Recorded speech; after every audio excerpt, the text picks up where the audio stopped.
Halo semuanya, perkenalkan nama saya Arifin dan teman saya Mas Rafif. Di sini kita akan mempresentasikan UTS mata kuliah sistem pakar, ya, yaitu tentang analisa jurnal, jurnal diagnosis penyakit gangguan tidur dengan metode forward chaining berbasis web.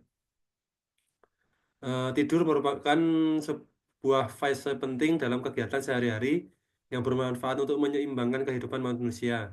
Tidur juga merupakan proses yang amat diperlukan bagi manusia untuk terjadinya natural healing mechanism atau proses pembentukan sel-sel tubuh yang rusak, memberi waktu untuk istirahat. Kebutuhan tidur setiap orang berbeda-beda. Banyak orang dengan tidur panjang atau long sleeper yang memerlukan waktu tidur 9 hingga 10 jam pada malam hari. Sedangkan yang lain adalah penidur pendek ya, atau short sleeper yang hanya membutuhkan tidur kurang dari 6 jam semalam. Lama tidur tidak selalu berhubungan dengan gangguan tidur. Manusia yang mengalami gangguan tidur seringkali menganggap ini sebuah hal yang wajar sehingga kurang diperhatikan. Sebagian orang memilih pergi ke seorang psikolog untuk mengatasi masalah gangguan tidur yang dialaminya. Kemiripan gejala dari gangguan tidur membuat psikolog mengalami hambatan dalam mendiagnosis jenis gangguan karena tidak semua gangguan dan gejala psikologis dapat dipahami secara detail oleh psikolog.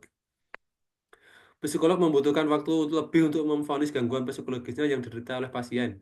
Tidak terkecuali untuk pasien dengan gangguan tidur, karena tidak jarang psikolog harus membuka kembali catatan atau panduan untuk diagnosa kelainan psikologis. Keahlian sistem pakar dalam memecahkan masalah diperoleh dengan cara merepresentasikan pengetahuan seseorang atau beberapa orang pakar dalam format tertentu menyimpannya dalam basis pengetahuan. Komponen-komponen sistem pakar terdiri dari basis pengetahuan, basis data, mesin inferensi, antarmuka pemakai, atau user interface. Implementasi kecerdasan sang pakar berbasis kode program komputer atau kode base skill implementation dan menggunakan teknik-teknik tertentu. Gambar di atas adalah gambar struktur sistem pakar.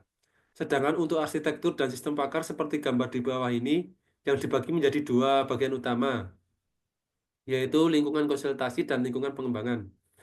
Dengan kasus seperti di atas, di sini penulis menggunakan metode forward chaining untuk penelitian.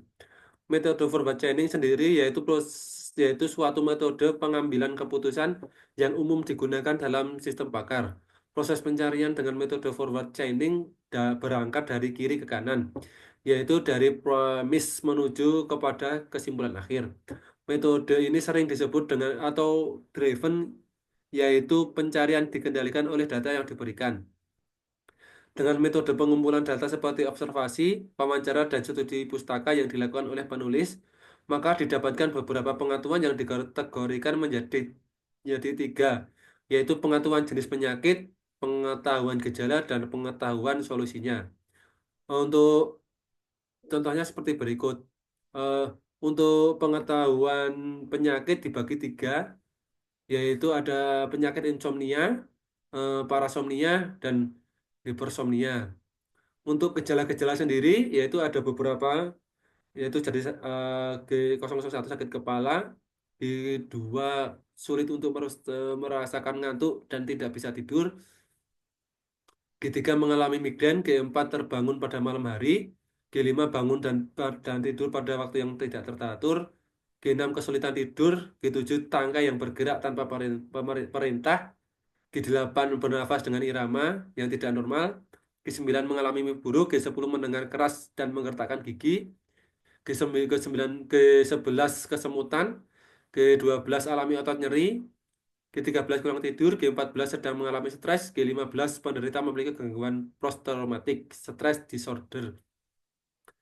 Untuk solusinya yaitu ada tiga, lakukan relaksasi, pemberian obat dokter, obat dokter, dan untuk yang ketiga yaitu mengikuti jadwal tidur yang teratur untuk menghindari kegiatan yang dapat memperparah gejala yang dirasakan terutama menjelang tidur.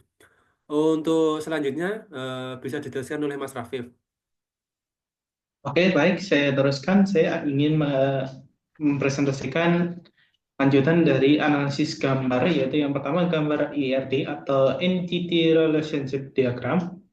Isi gambar tersebut, diagram ini menunjukkan hubungan antar entitas dalam sistem pakar. Entitas yang terlihat termasuk yang pertama gejala dengan atribut seperti kode gejala, yaitu KD underscore gejala, dan nama gejala yang dinamai sebagai NM underscore gejala.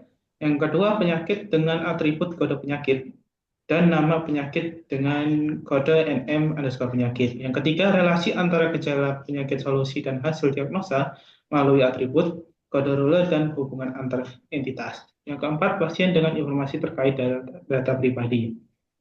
Berikutnya adalah fungsi diagram ini digunakan untuk menetapkan struktur data dan hubungan antar entitas dalam basis data sistem pakar. Kesimpulannya, ERD ini mempermudah pengelolaan data dalam sistem pakar dengan menghubungkan entitas gejala, penyakit, solusi, dan pasien secara terstruktur.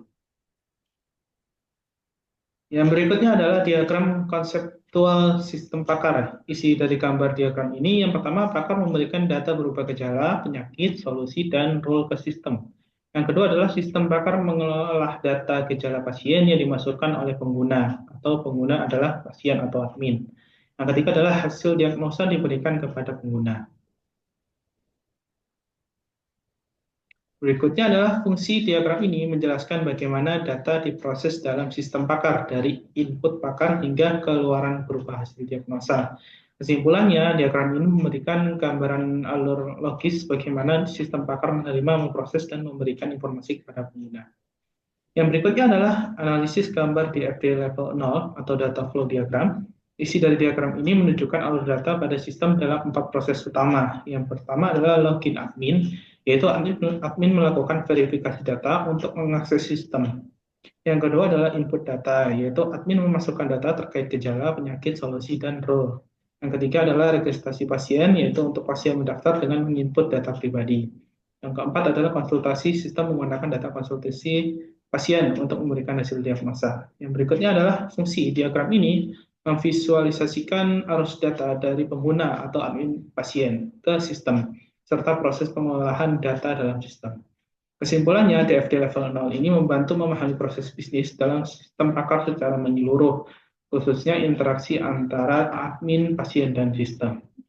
Kesimpulan dari penulisan laporan penelitian ini, mulai dari tahapan analisa permasalahan yang ada hingga pengujian aplikasi sistem, maka dapat diambil beberapa kesimpulan, yaitu yang pertama, penggunaan aplikasi sistem pakar diagnosa penyakit gangguan tidur ini dapat diakses melalui http://puskesmas.com.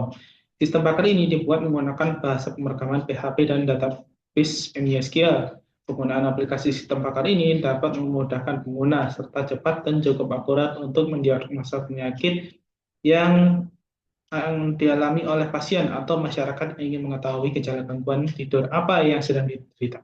Itu presentasi dari kami yang bisa saya sampaikan. Saya Rafif dan teman saya Mas Arifin. Sekian dari mata kuliah Sistem Pakar. Saya akhiri. Assalamualaikum warahmatullahi wabarakatuh.